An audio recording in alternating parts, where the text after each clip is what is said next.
Assalamualaikum warahmatullahi wabarakatuh. Alhamdulillahi rabbil alamin.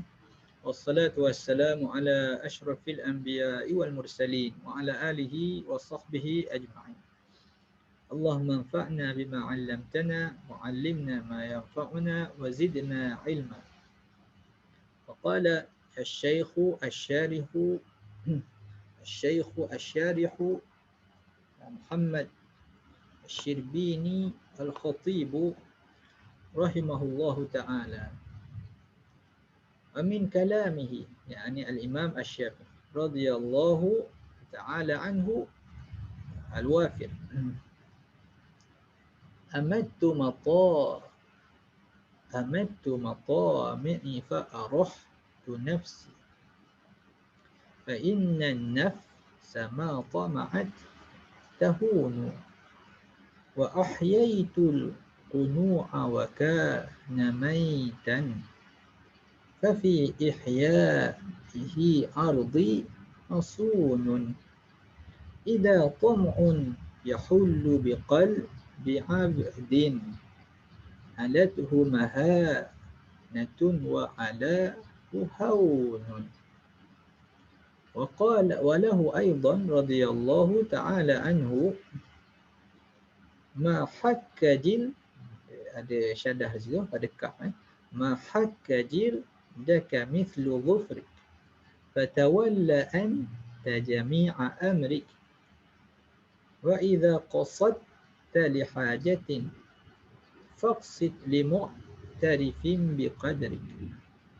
وقد أفرد بعض أصحابه في فضله وكرمه ونسبه وأشعاره كتبا مشهورة وفيما ذكرته تذكرة لأولي الألباب ولولا خوف الملل لشحنت كتاب هذا منها بأبواب وذكرت في شرح المنهاج وغيره ما فيه الكفاية وذكرت ما فيه الكفاية في شرح المنهاج وغيره وذكرت في شرح المنهاج وغيره ما فيه الكفاية.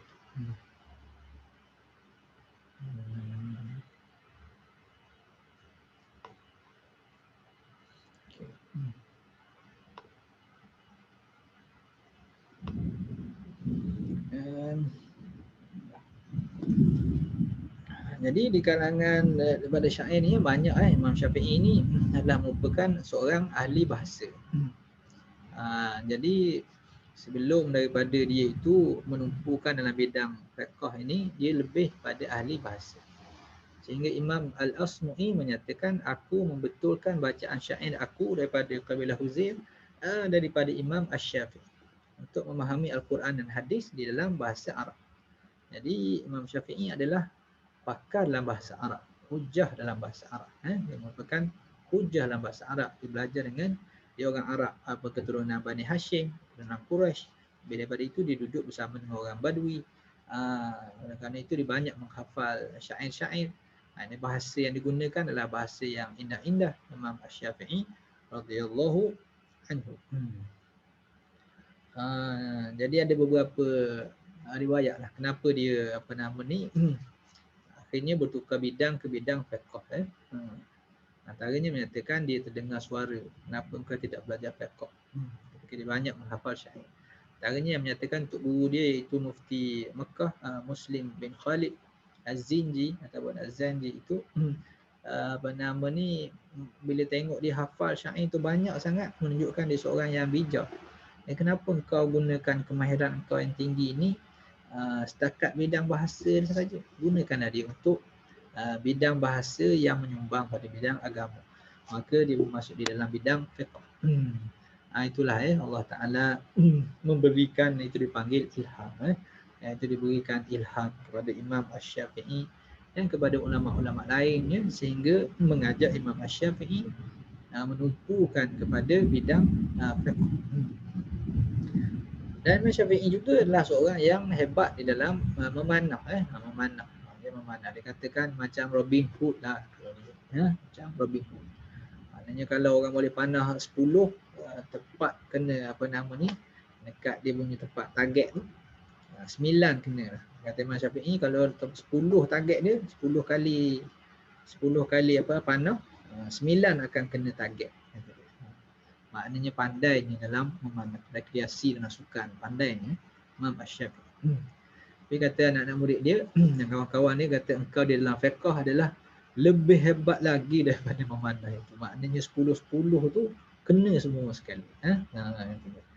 Kalau Robin Hood tu dia dia kena apa nama ni panah-panah yang dah ada tu pun dah tembus lagi. Itu contoh lah, itu dalam cerita lah ya, dalam cerita. Nak ceritakan betapa tepat tepat dia, kemahiran memanah dia sangat tinggi. Dan kemahiran bahasa dia pun diakui tinggi.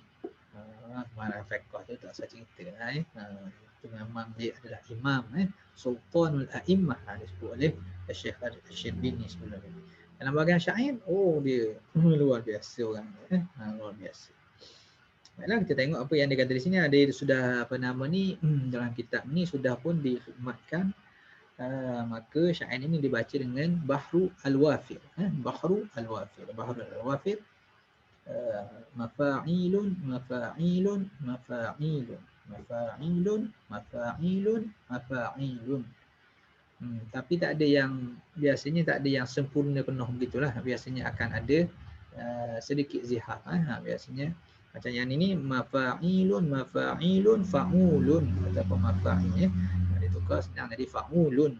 Jadi kita baca amattu matami'i fa'arahtu nafsi fa inna an-nafsa ma tama'at tahunu. Aku mematikan amatu daripada mata mati. Amata maknanya mematikan. Amata wa ahya. Amata maknanya mematikan. Jadi campur dengan anna tu jadi amatu amatu matami. Aku matami ni matmaun. Jadi tempat ketamakan kata ketamakan. Jadi ketamakan jamak ni ketamakan ku matma ni matami. Aku mematikan segala ketamakanku, ketamakanku ataupun kehalabaanku untuk apa nama ni dunia ni lah. Fa arahtu nafsi, maka aku pun apa nama ni merehatkan. Raha. Raha maknanya merehatkan. Fa arahtu nafsi, maka aku merehatkan diri. Maknanya aku rasa lega. Kalau tidak, bila tamak ni sentiasa bekerja, nak lagi ya. Aku mematikan. Jadi ni ayat sastra lah.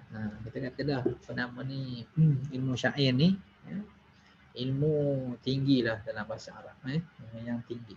Di dalamnya ada balaghah di dalamnya ada arud di dalamnya ada makna bahasa yang tinggi. Contohnya ini mematikan. Apa yang mematikan? Dia mematikan ketamakan. Maknanya dia menjadikan seolah-olah sifat tamak itu seperti manusia. Dia mengumpamakan sifat tamak seperti manusia. Dan kalau manusia itu boleh dimatikan, maka sifat tamak itu boleh dimatikan seperti manusia. Ini dipanggil isti'arah. Isti'arah. Tinggilah jadi kita pun kadang-kadang tak tercapai juga dalam bahagian bahagian syair. Orang dalam bahagian pengajian sastra Arab tu banyaklah pengajian dia belajar syair zaman jahiliah lagi zaman Nabi SAW, zaman zaman Umayyah, zaman Abbasiyah zaman Ayyubiyah zaman kemudian mutaakhir tu yang syair yang tak dalam makna dia syair yang kurang nilai dia. Yang awal-awal tu luar biasa luar biasa. Kemudian sampailah zaman mutaakhir semakin berkurang dia punya kemanisan dia. Tapi ulama macam mana pun adalah orang-orang yang terkenal di mutaakhir ini hebat juga syairnya seperti Ahmad Syauqi seperti Hafiz Ibrahim dan Al-Barudi itu yang terkenal beberapa orang lagi lah yang terkenal dalam bahagian syair. Dan kalau kita baca kitab-kitab Arab yang besar, Imam Qurtubi, tafsir semua sekali akan penuh dengan syair-syair. Syair-syair. Jadi kemahiran apa nama ni sikit sebanyak kita kena ada lah sikit kemahiran tentang tentang syair itu. Bahkan ilmu-ilmu nahwu, ilmu-ilmu apa fiqh, ilmu usuluddin pun disusun oleh ulama di dalam nazam syair, dalam nazam syair untuk memudahkan ingat.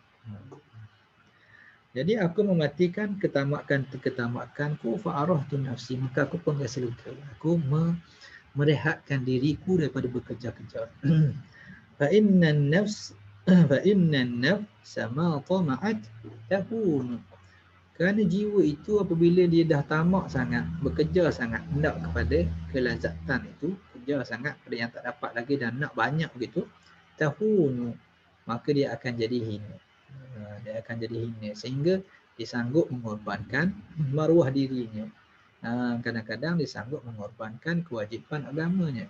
Kadang-kadang dia sanggup mengkhianati kawannya, dan seumpamanya. Oleh kerana itu, tamak itu adalah sifat yang tidak baik.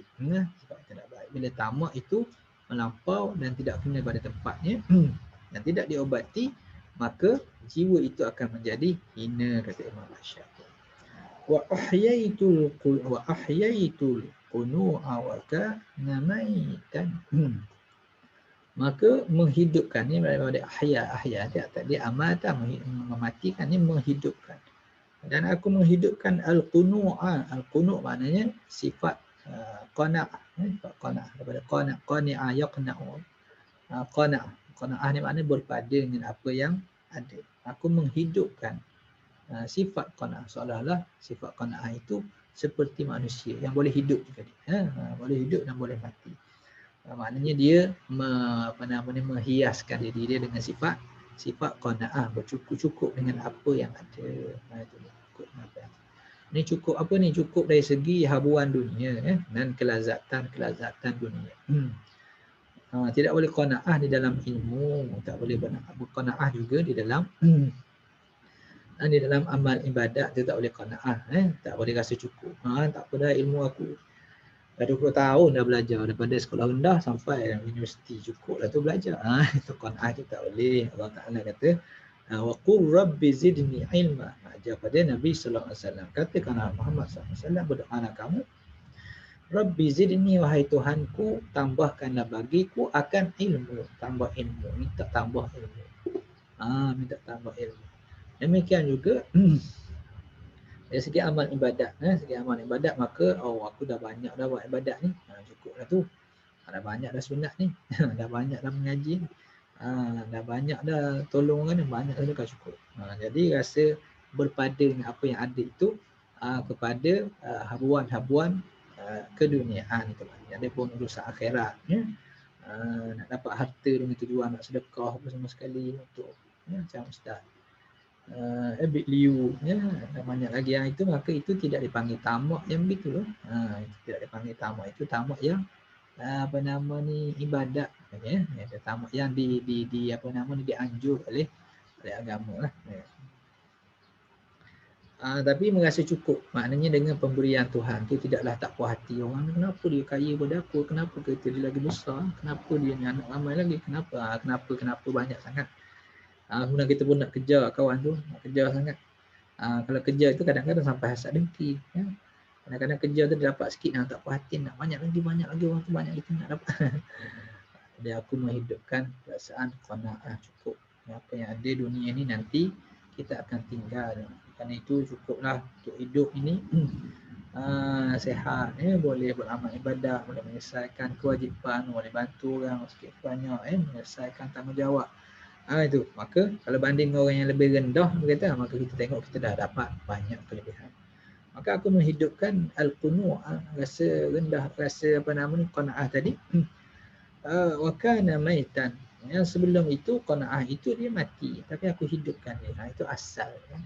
Asal dia maknanya kalau jiwa itu kita tak didik, dia asal dia ialah an-nafsul ammarahnya ialah tamak. Itu. Kalau nak makan, nak semua sekali, nak pergi pasar Ramadan, maknanya semua pasar Ramadan tu kita telan seorang. Itu maknanya, tak nak kongsi-kongsi. Itu asal. Kalau kanak-kanak banyaklah sifat. Kalau mak ayah dia tak ajar supaya berkongsi, supaya berpada ambil apa yang patut. Nanti bila dia besar pun jadi macam tu. Oleh kerana itu perkara itu kena dididik. Jadi asalnya qanaah tu tak ada. Macam mana nak buat?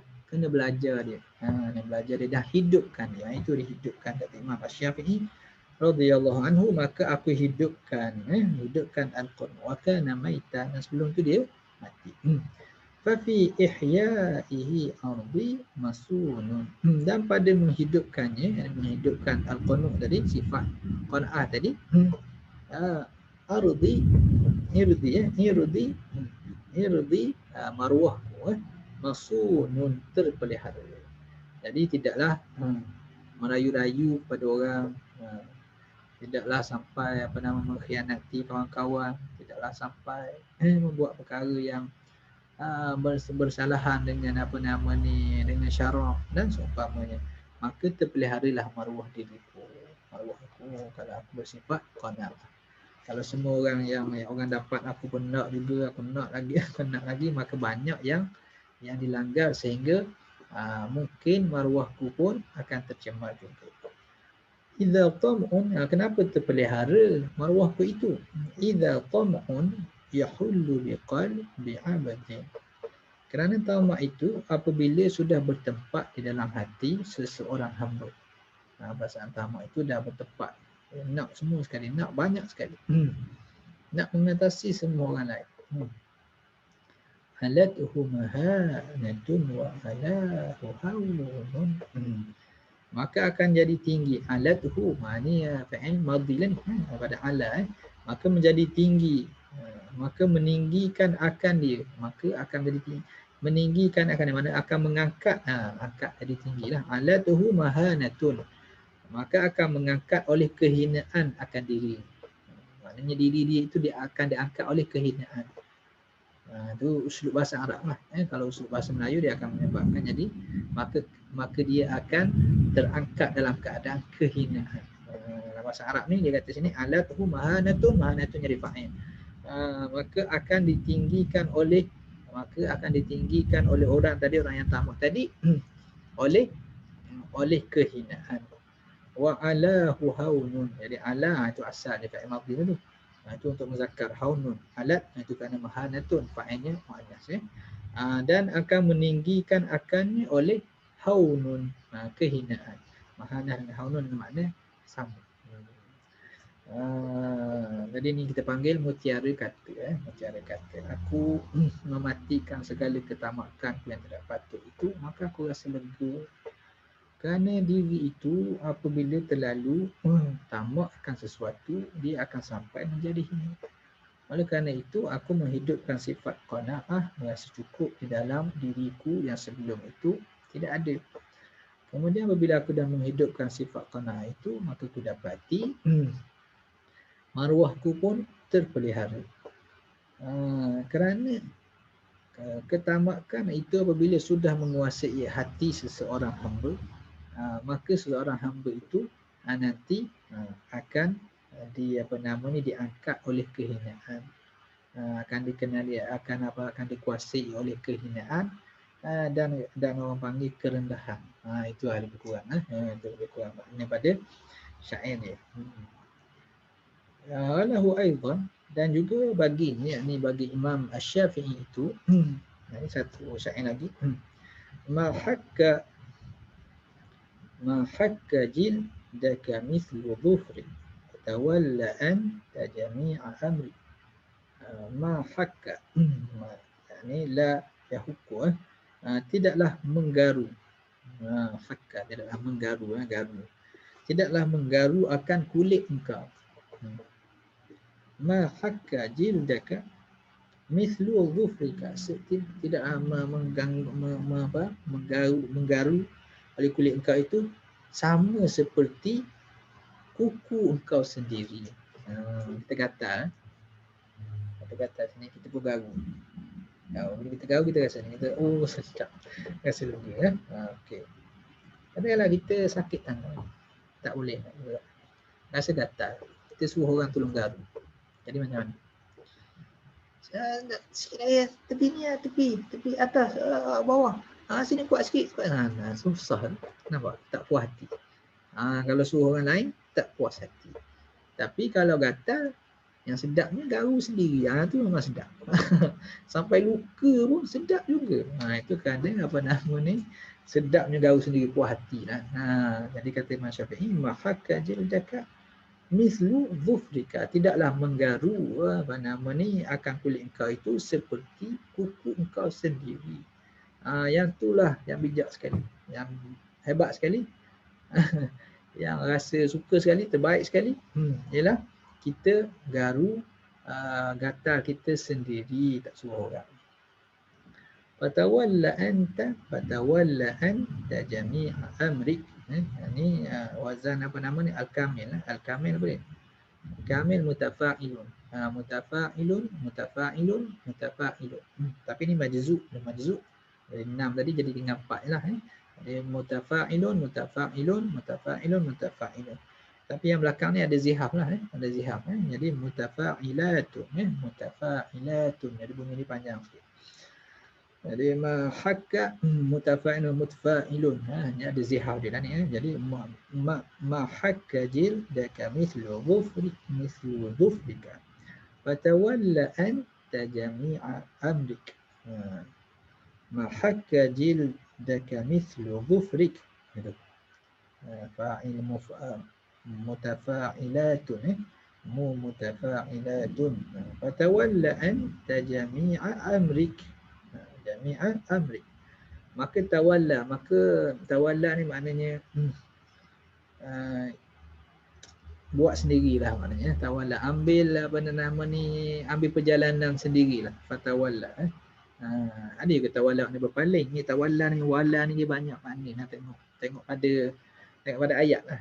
Kalau sini fatawalla ni makna fa'il, tawalla tu fa'il apa tu? Ni fa'il amal. Ini fa'il amal. Fa'il madhi dia tawalla, dia huruf ya. Kemudian fa'il yatawalla, fa'il mudhari'. Kemudian bila fa'il amar, maka dibuang huruf mudhari' itu. Kemudian oleh kerana dia al-fa'lu apa nama ni, al-muqtalul akhir, maka dia majzum. Maka dia itu fa'il amar ni dia apa, mabni tapi mabni di atas tanda fa'il mudhari' yang majzum. Jadi dibuang huruf illah, tak ada di situ, tak ada huruf ya. Jadi fatawalla, jadi tinggal tawalla itu anta, tawalla anta. Jadi anta tu jadi di sini dia akan jadi taukid lah, kerana fa'il dia adalah untuk anta, fa'il dia adalah dhamir mustatirun wujuban taqdiruhu anta. Jadi anta tak payah sebut pun dah ada fa'il dalam tawalla. Tapi sebut anta tu, sebut sekali lagi, itu dipanggil taukid saja, bukan anta tu jadi fa'il. Fatawalla anta, maka engkau urus sendirilah, oleh engkau jami'a amri, keseluruhan kerja buat engkau. Jadi kalau kita urusan besar-besar, urusan penting, kita serah pada orang banyak sangat, ada yang kita tak puas hati. Senangnya kita buat sendirilah. Senang buat sendiri. Kalau buat sendiri lebih puas hati. Tapi itulah masalah pengurusan lah tu. Kerana kita tak sempat, kalau kita tak ada kerja lain bolehlah. Kalau kerja tu banyak, kita terpaksa jugalah, maknanya suruh orang lain. Dan bila kita suruh orang lain adalah benda yang tak kena, yang sikit-sikit, maka kita pandailah pilih orang yang kita supaya apa nama ni, kuranglah dia punya kecacatan, kekurangan tu. Tapi kita tak bolehlah nak mengharapkan dia akan memenuhi segala. Tak boleh. Kalau kita buat sendiri boleh. Kalau kita rasa urusan terpenting sangat, maka yang afdalnya kata Imam Syafi'i, engkau buat sendirilah. Engkau buat sendiri. Engkau suruh orang, nanti engkau pula yang tak puas hati. Seperti engkau gatal je, engkau suruh kawan engkau garu, engkau juga yang tak puas hati. Senangnya kerja engkau garu sendirilah. Cantik lah dia punya apa nama ni, dia punya takhayul, dia punya orang panggil khayalan, dia nak ceritakan nasihat pada kita ni. Nasihat pada kita cantik, engkau garu sendirilah. Wa idza qasadta li hajati, apabila engkau menuju untuk menunaikan suatu hajat, kau ada satu hajat yang memerlukan pertolongan orang lain, kau ada hajat, kau perlukan pertolongan orang lain, perlu orang lain nasihat, perlu orang lain tunjuk jalan, perlu orang lain beri modal permulaan, perlu orang lain banyaklah. Perlu orang lain mengajar kita, perlu banyaklah, kita ni banyak keperluan lah. Ada bila ada begitu, hajatin faqsid li muqtarifin biqadri, maka engkau tujulah pada orang yang muqtarifin, orang yang memperakui akan orang panggil kedudukan kau, orang yang kenal kedudukan kau. Kalau kita pergi pada orang yang tak kenal kita, dia tak tahu kita ni mengajar dari kelas agama contohnya, dia tak tahu kita ni orang daripada badan kebajikan, dia tak tahu kita ni berusaha membantu anak-anak yatim, janda-janda dan seumpamanya, ibu-ibu tunggal. Jadi tak tahu. Jadi kalau dia tak tahu, dia mungkin akan pandang enteng lah pada kita. Jadi kita pun nanti kita buat teras hati. Jadi senang ni kita cari orang yang kenal kita, yang mengakui bakat kita. Maka jalan itu lebih memudahkan untuk dia menolong kita. Jadi ini berdasar pada pengalaman dia. Berdasar pada pengalaman Al-Imam Asy-Syafi'i itu nasihat. Itu sebahagian daripada kata-kata hikmah daripada Imam Asy-Syafi'i. Banyak lagi kata-kata hikmah yang lain. Dan banyak lagi syair-syair yang lain. Bahkan sebagai ulama itu membuat mengumpulkan syair-syair dia Diwan Asy-Syafi'i. Diwan ni maknanya kita panggil macam koleksi apa? Dia panggil syair lah. Kalau sajak lah contohnya, kompilasi. Compilation, kompilasi sajak-sajak kalau kita bahasa Melayu. Ini kompilasi syair-syair Imam Asy-Syafi'i. Jadi bila kita baca tu menarik ini punya nasihat dia. Kadang-kadang bila dia renungkan, betul apa yang dia kata tu, tak terfikir kita. Indahnya cara dia bagi nasihat dengan bahasa yang cantik seperti itu. وقد أفرد بعض أصحابه في فضله وكرمه ونسبه وأشعاره كتبا مشهورة. Dan afrada telah pun memufradkan. Afrada maknanya apa? Single lah. Single out kita kata. Qad awrada ba'du ashabihi. Sudah pun maknanya buat tumpuan lah, kita kata fokus lah. Telah pun memfokuskan dari sebahagian daripada ashabihi, daripada kawan-kawannya, sahabat-sahabat. Ini pengikut-pengikut dia lah. Pengikut Imam Asy-Syafi'i yang terdiri daripada imam daripada ulama-ulama besar juga. Dipanggil kawan itu kerana kawan dalam sama-sama menguatkan tujuan yang tertentu. Ini menguatkan mazhab Imam Asy-Syafi'i. Jadi walaupun duduk tidaklah berkawan begini, tetapi walaupun kita duduk zaman akhir dah ni, tapi ashab ni bukan kawan biasa ni, ini ulama dia, ulama mazhab Syafi'i. Kalau jadi kawan gitu, maknanya kita pun berkawan dengan Imam Syafi'i dalam bahagian mengembangkan mazhab dia, membaca kitab dia, macam kitab mazhab Syafi'i, menceritakan tentang Imam Asy-Syafi'i, menceritakan tentang ijtihad dia, menegangkan wajah al-istidlal, mazhab yang kuat, seolah-olah kita pun sahabat di dalam menguatkan mazhab Asy-Syafi'i. Tapi maksud ashab ni ialah asalnya makna sahabat begitulah, maknanya ulama-ulama mazhab Syafi'i sepanjang zaman. Syafi'i ashabi yang telah pun mengkhususkan atau memfokuskan sebahagian pada sahabatnya di dalam di dalam menulis fi fadlihi, tentang kelebihan Imam Syafi'i. Dia menghafal kitab Muwatta dalam masa 9 hari. Dia hafal Quran ketika umur 9 tahun. Itu kelebihan. Dia boleh baca kitab Muwatta di hadapan Imam Malik dengan betul. Zaman tu tak ada cetakan, kena tulis semua sekali. Yang dibaca itu tepat. Yang sangat hebat lah, maknanya kelebihan. Dan orang yang sangat jujur, orang dengan ibunya, orang yang sangat anak yang sangat taat, dan banyak lagi lah kelebihan itu, kelebihan Imam Asy-Syafi'i. Wa karamihi. Karam ni kemuliaan. Ini bukan makna kemuliaan. Di sini karam ni maknanya pemurah. Karamihi dengan makna pemurah sangat. Makna bila ada harta itu bukan dia untuk diri dia sajalah. Dia tidak kedekut untuk berkongsi dengan orang lain, bantu apa semua sekali.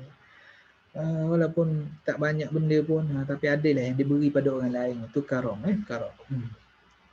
Wa nasabihi, dan nasab keturunannya. Ada orang, sebahagian pada sahabatnya ada yang tumpu dalam bahagian kelebihannya, ada tumpu bahagian karamihi, bahagian pemurahnya, yang tumpu syarah bahagian nasabnya, wa asy'arihi, ada tumpu bahagian syairnya, macam kita terangkan tadi, kutuban masyhuratan, dengan menulis buku-buku dalam bentuk buku-buku, dalam bentuk kutu-buku, afrada kutuban, maknanya kutuban ni jadi tamyiz dari sini. Pelik sikit mukhawwal ni, tak apa. Jadi maknanya dia kata kutuban masyhuratan. Jadi dia telah pun tapi boleh juga kita kata afrada kutuban ni jadi maf'ulun bih lah, afrada kutuban masyhuratan fi fadlihi, begitu. Tak payah tamyiz lah, baca apa? Baca dia jadi maf'ulun bih. Kalau kita buat struktur tukar semula jadi struktur biasa akan jadi waqad afrada kutuban masyhuratan fi fadlihi wa karamihi wa nasabihi wa asy'arihi ba'du ashabi. Kata fa'il dan faham tak apa dah. Jadi kutuban kata jadi maf'ulun bih. Jadi buat buku yang masyhur. Antara buku yang masyhur ialah Imam Al-Baihaqi, buku Imam Al-Baihaqi, antaranya Imam An-Nawawi menulis khusus tentang Imam Asy-Syafi'i. Yang mutaakhir ni banyak lagi lah kitab. Wa fi ma dzakartuhu tadhkiratan li ulil albab. Tapi bagi apa yang aku sebut sedikit kisah dia tadi, yang kita dah hari ni yang ketiga dah ni, cerita tentang Imam Asy-Syafi'i siri ni dah ketiga dah ni. Aku sikit saja sebut ni, sikit saja. Wa ma dzakartu tadhkiratan wa fi ma dzakartuhu, kata Syekh Khatib Al-Khatib, apa yang aku sebutkan ini Syekh Khatib menjadi peringatan li ulil albab, kepada orang yang ada akal pemikiran, orang yang ada ulil albab, orang yang ada hati perasaan, maknanya ada apa nama ni, basirah lah, orang yang ada basirah. Asalnya maknanya akal ni, ulil albab, orang yang berakal. Maknanya akal macam mana? Akal yang tajam, pada akal yang tajam. Cerita sikit pun faham lah betapa hebatnya Imam Asy-Syafi'i. Walaula khauful malali la syahantu. Laula, kalalah tidak kerana takut orang jemu, al-malal jemu. La syahantu, nescaya aku akan penuhkan kitab ini, penuhkan muatan, penuhkan muatan kitabku ini. Kitab bihadza, kitab aku inilah, kitab apa ni? Kitab Iqna'. Minha, daripadanya, daripada apa?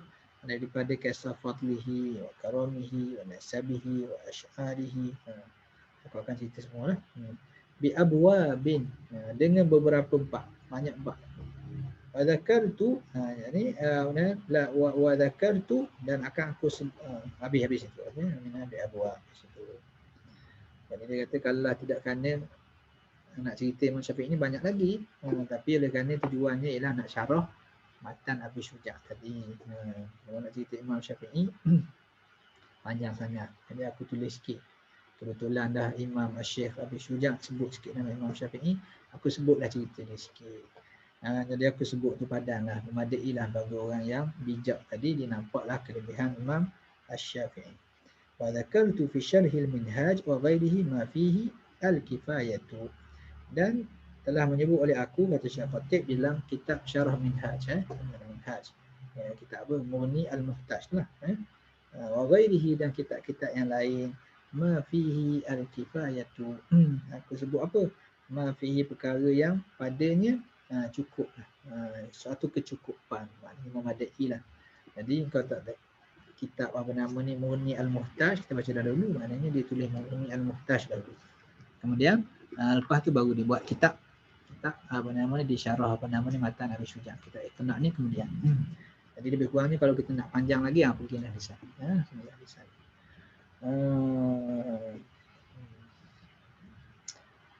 Rahimahullahu ta'ala, Imamuna Asy-Syafi'i radhiyallahu anhu, begitu banyak sekali kelebihan-kelebihannya, begitu banyak sekali pengajaran-pengajarannya, semangat-semangat yang kita boleh ambil daripada apa nama ni, Imam Asy-Syafi'i. Bahkan salah satu daripada kata-kata dia kata, kalaulah sekiranya para fuqaha ini bukan merupakan waliullah, bukan merupakan wali-wali Allah Ta'ala, laula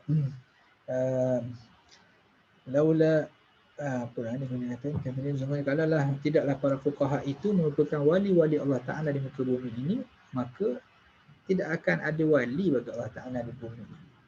Maknanya ahli fiqh itu adalah wali-wali Allah Taala, orang yang kenal hukum halal dan haram, orang yang bagi tahu jalan ni, yang ni boleh ni tak boleh. Itu adalah wali-wali Allah Taala yang menjaga bersempadan Allah Subhanahu Wa Taala. Maksudnya ialah ahli fiqh yang beramal dengan ilmunya, yang takut kepada Allah Subhanahu Wa Taala sebagaimana yang sepatutnya. Bukanlah ahli fiqh yang jahat. Ada juga itu tak termasuklah. Jadi orang yang belajar agama nak kenal hukum betul ni, mereka itu sampai sanggup meninggalkan keseronokan tidur, meninggalkan mencari dunia yang banyak untuk dapat kesenangan, sanggup membaca, sanggup bersengkang mata menulis, berbincang, berdebat dan seumpamanya untuk cari manakah yang dikehendaki oleh hukum Allah Taala. Tentulah orang yang seperti itu merupakan wali-wali Allah Subhanahu Wa Taala. Mudah-mudahan kita pun mendapat keberkatan daripada kisah Imam Asy-Syafi'i, dapat keberkatan daripada Imam Asy-Syafi'i, Asy-Syaikh Khatib dan juga Syekh Abi Syuja yang kita belajar kitab mereka. Jadi sekali saja untuk pada hari ini. Allahumma anfa'na bil ilmi wa zayyinna bil hilmi wa jammilna bil afiyah wa akrimna bit taqwa wa sallallahu ala sayyidina Muhammadin wa ala alihi wa sahbihi wa baraka wa sallam. Assalamualaikum warahmatullahi wabarakatuh.